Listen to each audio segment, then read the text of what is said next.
삼위 하나님, 성부, 성자와 성령의 하나님이 계시고, 그리고 그 삼위 하나님이 우리에게 역사하십니다.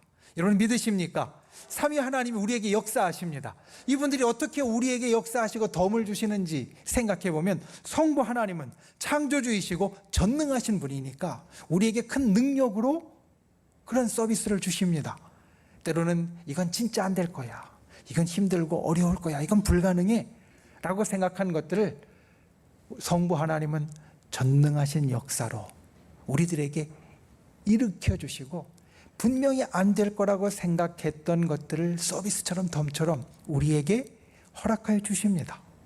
여러분, 성부 하나님은 우리에게 그와 같이 전능의 역사를 일으키십니다. 성자 하나님은 우리의 영혼과 그리고 우리의 생명을 구원해 주십니다.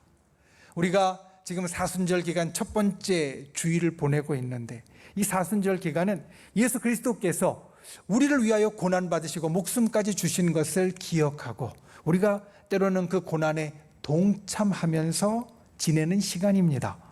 그런데 여러분, 예수님께서 왜 그 모든 것들을 다 감당하셨습니까? 우리를 살리기 위해서입니다. 사순절은 예수님이 돌아가시는 날에 끝나는 것이 아니라 예수님이 부활하시는 날에 끝납니다.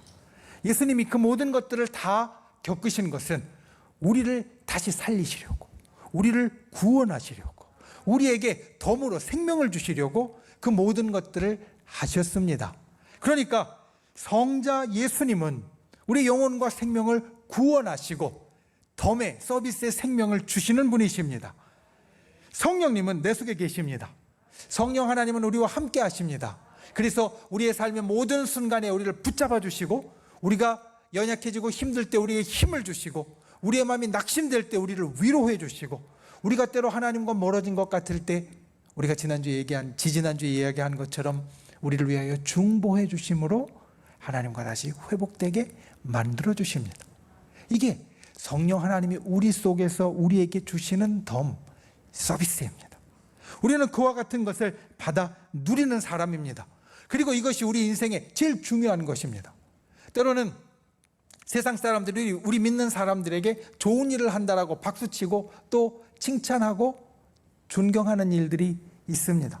우리가 정말 사랑으로 베풀어주고, 그리고 나를 헌신하여서 섬겨주고, 그리고 때로는 세상 사람들이 생각하지도 못했던 어떤 아주 좋은 고결하고 높은 도덕적인 일을 할 때, 역시 신앙인은 달라. 세상 사람들은 우리들에게 존경하면서 박수치면서 칭찬합니다. 그런데 여러분, 그것이 내 힘으로 되어지는 게 아닙니다. 우리 신앙인이 이 땅을 살아가는 것은 하나님의 힘으로 되어지는 겁니다. 구원받고 천국에 가기까지의 그 길을 성경은 성화의 과정 가운데 있다라고 말합니다. 성화, 거룩하게 되어진다라는 겁니다. 그러니까 성화의 과정 중에 내가 때로는 도덕적으로 아주 고결한 일을 행하고, 그리고 사람들이 존경할 만한 아주 착한 일, 좋은 일, 그리고 세상을 감동시킬 만한 일을 행한다 할지라도 그것은 내 힘으로 되는 것이 아니라 하나님 앞에 내가 거룩하게 되어짐으로 우리에게 일어나는 일입니다. 그러니까 우리가 이 땅에서 때로는 좋은 이야기를 듣고 또 존경받고 칭찬받는 일이 있다 할지라도 그것은 본래 우리가 높아져서 그렇게 되어지는 것이 아니라, 본래 내가 나아져서 그렇게 되어지는 것이 아니라, 내가 하나님 앞에 거룩해짐으로, 하나님이 내 인생 가운데 같이 해주셔서 나를 만져주시고 바꾸어 주심으로 우리에게 일어나는 일입니다. 그러니까 우리 인생의 모든 것은 다 하늘의 도움으로 일어나는 일입니다. 우리가 이번 달에 하나님을 경험하는데 하나님의 도우심을 경험하자 같이 암송하고 묵상하고 생각하고 있습니다. 사실 세상의 사람들은 누구나 다 하늘의 도움을 얻기 원합니다. 믿음이 없는 사람도 하늘의 도움이 있기를 바랍니다. 그런데 하나님이 도우시는 기준이 있습니다. 아무나 도와주시는 것이 아니고요, 도움을 아무에게나 베풀어 주시는 것이 아니고 도우시는 기준이 있습니다. 오늘 말씀을 통해서 우리가 실제적인 삶을 살아가며 하나님의 도우심을 얻는 사람, 하나님의 도우심의 기준을 만족시키는 사람, 충족시키는 사람, 그와 같은 귀한 성도님들, 복된 성도님들이 되실 수 있기를 예수님의 이름으로 축원을 드립니다. 첫 번째, 도우심의 기준, 하나님을 위하여 행동하십시오. 여러분, 하나님의 도우심을 받으려면 하나님을 위하여 행동하십시오. 오늘 말씀, 우리가 보는 스가랴서 7장 1절부터의 말씀은 성경 가운데 나오는 금식에 대하여 유명한 말씀입니다. 금식에 대하여 유명한 말씀이 이사야서에 하나 있고, 또 구약에 보면 스가랴서에 또 하나 있습니다. 하나님께서 포로 이후에 스가랴 선지자, 예언자 스가랴를 세우셨습니다. 그리고 스가랴를 통하여서 이스라엘의 무너진 성전을 다시 재건하는 일을 이루게 하셨고, 그리고 성전 재건뿐만 아니라 이제 포로에서 돌아온 사람들이 영적으로 회복하는 일들도 독려하며 이루게 하셨습니다. 그런데 그 중에 베델 사람들이, 오늘 말씀해 보면 2절에 베델 사람들이 대표단을 보냅니다. 대표단을 보내서 스가랴에게 문의합니다. 2절 말씀해 보니까 먼저 그들은 하나님의 은혜를 구했다라고 말합니다. 하나님 앞에 무언가를 묻기 위하여서 베델 사람들은 하나님 앞에 와서 먼저 예배했습니다. 하나님의 은혜를 구하였다라는 것은 하나님 앞에 제물을 드리며 제사를 드렸다라는 뜻이고, 그리고 오늘날로 이야기하면 스가랴와 함께 예배를 드린 겁니다. 예배를 드리고 나서 묻습니다. 우리가 매 5월에 5째 달에 성전이 무너진 것을 우리가 돌이키면서 회상하면서 금식하는 기도를 하는데 올해에도 그것을 해야 되겠습니까? 질문의 내용이 그거였습니다. 매 5째 달이 되면 성전이 무너진 것을 기억하고 때로 울면서 금식하면서 우리가 하나님 앞에 기도하는데, 이제 성전도 거의 다 재건이 되어져 가고, 그리고 우리가 포로 때부터 오늘 말씀 5절 말씀해 보면 70년 동안 금식해 왔고 이제는 좀 끝날 때도 되지 않았습니까? 그 질문의 내용이 이것이었습니다. 그래서 하나님 앞에 그것을 좀 물어봐 주십시오. 그래서 하나님의 대답을 우리에게 알려주십시오. 1절과 4절 말씀해 보면 스가랴가 이것을 하나님 앞에 아뢰고 하나님의 말씀이 스가랴를 통하여서 임합니다. 그리고 나서 오늘 말씀해 보면 하나님이 대답을 해주시는데, 처음에 사실 제가 이것을 볼 때는 혹시 성경에 좀 잘못 기록된 게 있나 라는 생각을 할 수 있는, 다른 데서 흔히 볼 수 없는 것이 있습니다. 5절 말씀의 끝에 보면 이렇게 이야기합니다. 그 금식이 나를 위하여 한 것이냐? 보통은 그 금식이 나를 위하여 한 것이냐, 이렇게 아주 매끈하게 한 문장으로 되어지면 끝날 겁니다. 그런데 나를 위하여, 그리고 한 번 더 혹시라도 실수로 다시 쓴 것이냐, 다시 한번 나를 위하여 한 것이냐, 이렇게 이야기를 합니다. 그리고 나서 그 금식이 너희를 위하여 먹고 너희를 위하여 마시는 것이었다. 하나님의 첫 번째 대답이 바로 이것이었습니다. 사실 금식에 대한 말씀이 아까 이야기 드린 대로 이사야서에 있고 오늘 스가랴서에 있습니다. 그리고 베델 사람들은 5번째 달에 금식하는 것만 하나님께 물었는데, 하나님께서 대답하실 때 5절 말씀에 보면 5째 달과 7째 달의 금식에 대해서 이야기를 하고요. 그리고 이 말씀이 연결되어져서 끝으로 가는 8장 19절 말씀에 보면 4번의 금식절기 4개를 다 이야기를 합니다. 4번째 달, 5번째 달, 7번째 달, 10번째 달. 그 4번의 금식에 대해서 다 이야기를 합니다. 그리고 그 금식이 나를 위한 것, 하나님을 위한 것이 아니라 너희가 먹고 너희가 마시는 것이었다. 사실 이 말씀은 좀 특이합니다. 아까 말씀드린 대로 나를 위하여가 2번 반복되는 것도 특이하고요.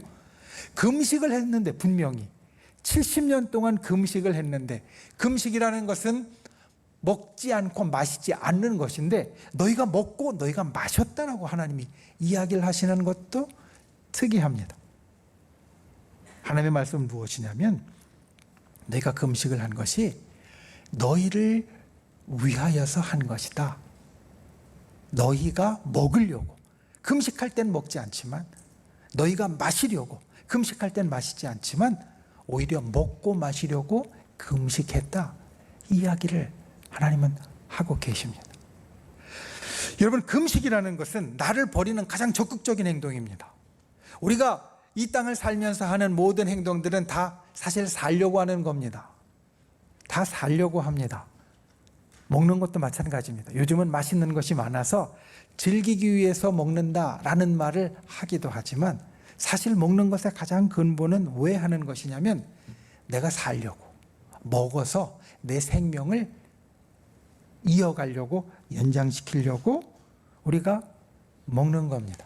그러니까 하나님 앞에 금식한다는 것은 나는 죽이고 나는 살려고 하는 가장 근본적인 행동인 먹는 것도 하지 않고 나는 죽이고 하나님을 세우고 하나님을 위하는 그 백미입니다. 그러니까 금식은 진짜 하나님을 위해서 하는 겁니다. 그런데 하나님은 그 금식이 나를 위하여 한 것이 아니라 네가 먹고 마시려고 한다라고 말하십니다. 이 금식이 바뀌었기 때문입니다. 너희가 먹고 너희가 마신다, 금식 가운데. 그 이야기는 너희가 너희의 형통함을 구하는 자가 되었다. 그 금식을 통해서 나를 생각한 것이 아니라 그 금식을 위하여서 너희의 형통함을 구하는 자가 되었다. 네가 더 잘 먹고 네가 더 잘 마시려고 금식했다라는 말씀입니다. 생각해보면 처음부터 그러진 않았을 겁니다. 이스라엘 백성이 70년 동안 포로로 끌려가서 그 유배지에서부터 금식하기 시작했는데 처음에는 그러지 않았을 겁니다. 처음에는 예루살렘 성전이 무너진 것을 진짜 슬퍼하면서 우리가 왜 이렇게 되었을까 하나님 앞에 가슴을 치며 회개했을 것이고 내가 더 이상 이렇게 살면 안 돼 나를 돌이켰을 것이고 하나님께서 나에게 또 우리에게 다시는 그렇게 하지 마시고 우리를 붙잡아 달라고 간곡하게 기도했을 겁니다. 그런데 70년이 지나면서 무언가 바뀌었습니다.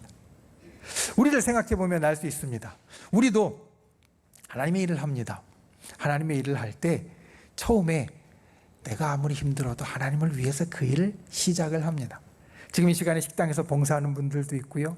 또 아직 날씨가 쌀쌀한데 바깥에서 차량 봉사하시는 분들도 있고 또 지금 이제 옷을 벗으셨지만 앞에 헌금위원으로 섬겨주신 분들이 있습니다.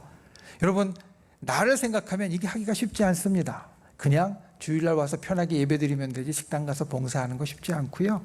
내 차 편하게 타고 와서 세워놓고 예배드리러 가면 되지 차량 봉사하는 것 쉽지 않습니다. 안내위원도 그냥 뒤에서 좀 보이지 않는 데서 또 가족하고 같이 예배드리는 것이 훨씬 편하지 앞에 앉아서 딱 가운 입고 있는 것이 쉬운 일이 아닙니다. 하나님을 위하여서 내가 해야지. 우리는 그런 마음을 갖고 시작합니다. 그런데 시간이 지나면서 이게 조금 바뀌는 경우들이 있습니다. 내가 익숙해지고 그리고 그것들에 대해서 이제 좀 무감각해지면서 습관처럼 버릇처럼 별 생각 없이 하는 경우들이 생기게 되어지고요. 그리고 무엇보다 우리에게 자주 일어나는 일은 주된 것과 그에 따르는 것이 뒤바뀌는 겁니다. 말씀드린 대로 처음에 우리가 하나님의 일을 할 때 하나님을 위하여 할 때 처음에는 하나님이 주였고 내가 부였습니다. 내가 힘들고 어려워도 이건 하나님을 위해서 해야지. 하다 보면 하나님이 나를 알아주시겠지. 또 나에게 때로는 좋은 일도 일으켜 주시겠지. 하나님이 주였고 내가 부였습니다. 하나님이 주된 이유였고 나는 그냥 부수적인 이유였습니다. 하나님의 일을 할 때. 그런데 시간이 지나면서 우리 인간의 심성이 나 자신을 제일 중요하게 생각하고 또 이기적인 부분이 아주 크기 때문에 때로 이것이 바뀝니다. 분명히 똑같이 하고 있는데 내 마음속에서는 하나님을 위하여서 하는 것이 아니라 이제는 나를 위해서 내가 이것을 해야지 그래야지 나에게 이런 좋은 일이 있겠지라는 것이 어느새 나도 모르게 더 위의 이유로 올라가게 되어지는 일들이 있습니다. 오늘 유대 백성들도 마찬가지였을 겁니다. 70년 동안 유배지에서 할 때는 정말 간절하게 금식했을 겁니다. 하나님, 우리가 주님 앞에 그와 같은 일이 일어난 걸 돌이키고 주님 앞에 회복하길 원합니다. 오직 하나님 때문에 내 금식하는 겁니다. 그런데 이게 시간이 지나면서 뒤바뀝니다. 이걸 금식을 해서 내가 하나님께 이쁘게 보여야 우리가 여기서 잘 되겠지. 잘 먹고 잘 살 수 있겠지. 이런 마음이 더 위로 올라가게 되었다는 겁니다. 우리가 이 땅을 살면서 우리가 경험하는 다른 일들도 마찬가지입니다. 우리가 하나님의 도움을 받으려면 하나님이 중심에 있어야 하고 하나님이 위에 있어야만 합니다. 사실 도움이라는 것은 아주 나 중심적인 말이고요, 생각입니다. 다른 사람에게 아무리 좋은 일이 일어나도 내 일이 아니면 내게 도움이 되었다라고 우리는 사실 여기지 않습니다. 도움이라는 말은 내가 아주 중심의 주어가 되는 말입니다. 그런데 하나님은 이걸 반대로 이야기하십니다.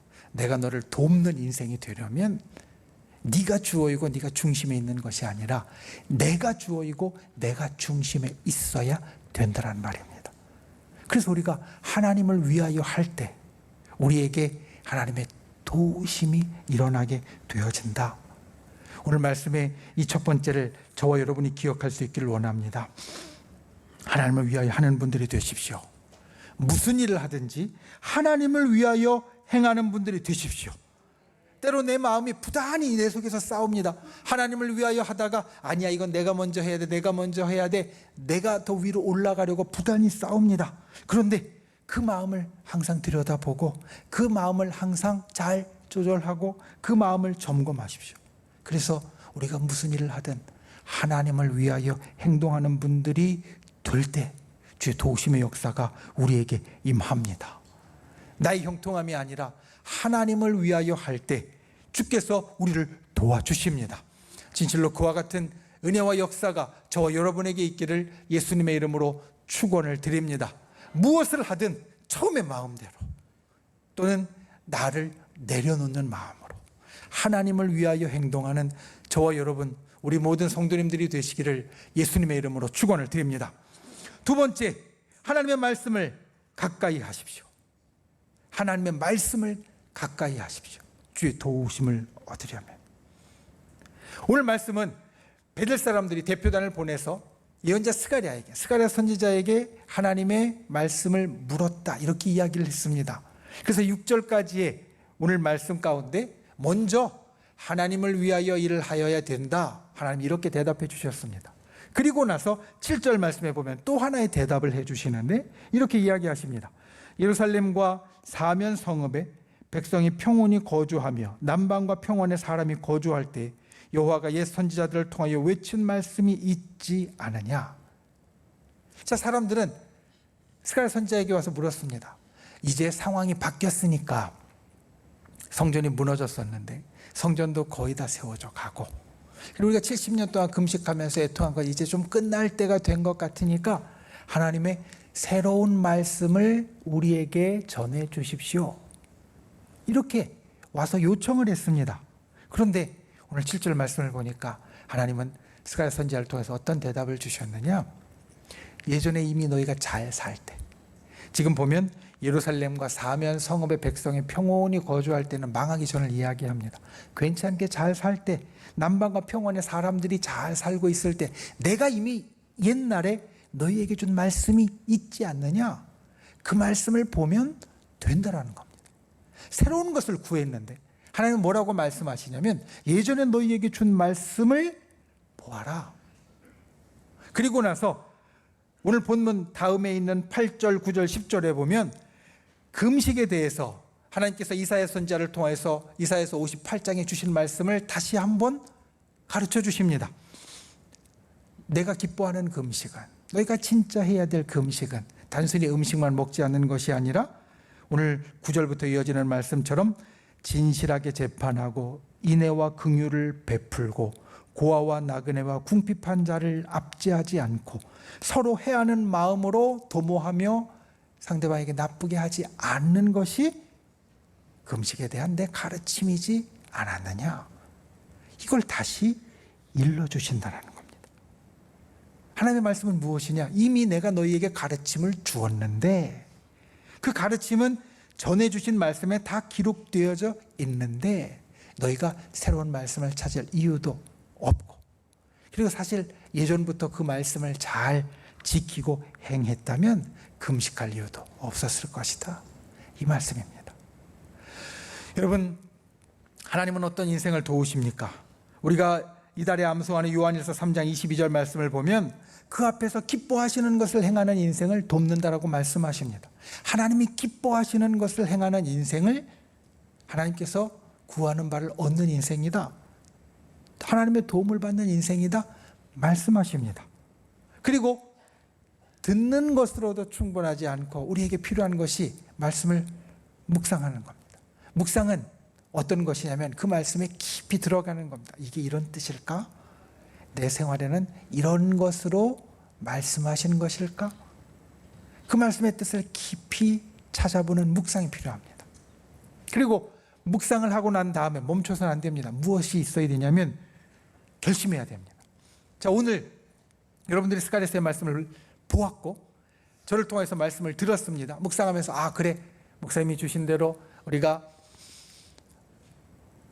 하나님을 위하여서 행하는 자가 되어야 되고 말씀에 가까운 자가 되어야 한데 그게 말씀 가운데 우리에게 주시는 깊은 교훈인가 봐. 거기서 멈추면 안 됩니다. 결심해야 됩니다. 그래, 그러니까 이제 다시 내 마음을 바꿔서 하나님을 위하여서 해야지. 이제 조금 더 하나님의 말씀에 가까이 가야지. 이런 결심이 있어야 됩니다. 그리고 그 결심에서 또 멈춰서는 안 되고 무엇이 있어야 되냐면 그 말씀대로 실천해야 됩니다. 그 결심대로. 여기까지가 우리가 말씀을 가까이 하는 단계입니다. 읽고 듣고 묵상하고 결심하고 실천하는 것까지. 그러면 하나님의 도우시는 인생이 된다. 오늘 말씀이 이것을 우리들에게 이야기를 합니다. 여러분, 우리가 이 땅을 살면서 하나님의 도우심을 얻으려면 말씀을 가까이 하는 분들이 되시기를 바랍니다. 기회가 되는 대로 내 속에 말씀의 씨앗을 뿌리는 분들이 되시기를 바랍니다. 말씀을 통해서 하나님이 원하시는 바를 깨닫는 분들이 되시기를 바랍니다. 다시 한번 일깨우는 분들이 되시기를 바랍니다. 그때 하나님이 우리의 삶의 모든 면을 도우십니다. 하나님의 말씀을 통해서 하나님의 도우심을 얻는 저와 여러분, 그리고 복된 성도의 인생이 되시기를 예수님의 이름으로 축원을 드립니다. 말씀을 믿습니다. 하나님이 우리를 도우시는 성경이 우리에게 이야기하는 여러 이유 가운데 아주 중요한 것이 있습니다. 우리가 요즘 시편 말씀을 보고 있는데 시편 23편, 우리가 아주 잘 아는 유명한 말씀입니다. 여호와는 나의 목자시니 내게 부족함이 없으리로다. 이렇게 시작하는 시편 23편의 3절 말씀은 우리에게 이와 같이 선언합니다. 내 영혼을 소생시키시고 자기 이름을 위하여 의의 길로 인도하시는도다. 내 영혼을 다시 살아나게 하시고, 의의 길이라는 것은 하나님의 길입니다. 그리고 하나님의 길은 하나님이 도우시는 길입니다. 그러니까 우리의 영혼을 다시 살려주시고, 그리고 우리로 하나님이 도우심을 얻는 길, 하나님이 도우시는 인생으로 살아가게 하시는 중요한 이유를 시편 23편 3절은 자기 이름을 위하여, 하나님의 이름을 위하여 라고 말합니다. 저와 여러분이 성도가 되었다는 것은, 저와 여러분이 하나님의 백성이 되었다는 것은 우리의 가슴에 하나님의 이름으로 된 이름표를 달고 있는 것과 같습니다. 그러니까 하나님의 이름표를 달고 있는 사람이기에 하나님께서 그 영혼을 다시 살려주시고, 하나님의 이름표를 달고 있는 인생이기에 하나님께서 도우시는 인생의 길로 나아가게 하신다는 겁니다. 우리가 이것을 항상 기억하십시오. 내 가슴에 있는 하나님의 이름표를 우리가 기억하고 그 이름표에 맞는 하나님의 도우심이 우리에게 주어지는데, 오늘 스가랴서 말씀에 있는 대로 우리가 이 이름표처럼 하나님을 위하여 행동하는 자가 될 때, 그리고 이 이름표처럼 하나님의 말씀에 가까이 하는 자가 될 때, 하나님의 도우심의 기준을 만족시키고 하나님이 즐겨 도우시는 인생이 된다. 이것을 기억하고 이루는 저와 여러분이 되시기를 예수님의 이름으로 축원을 드립니다.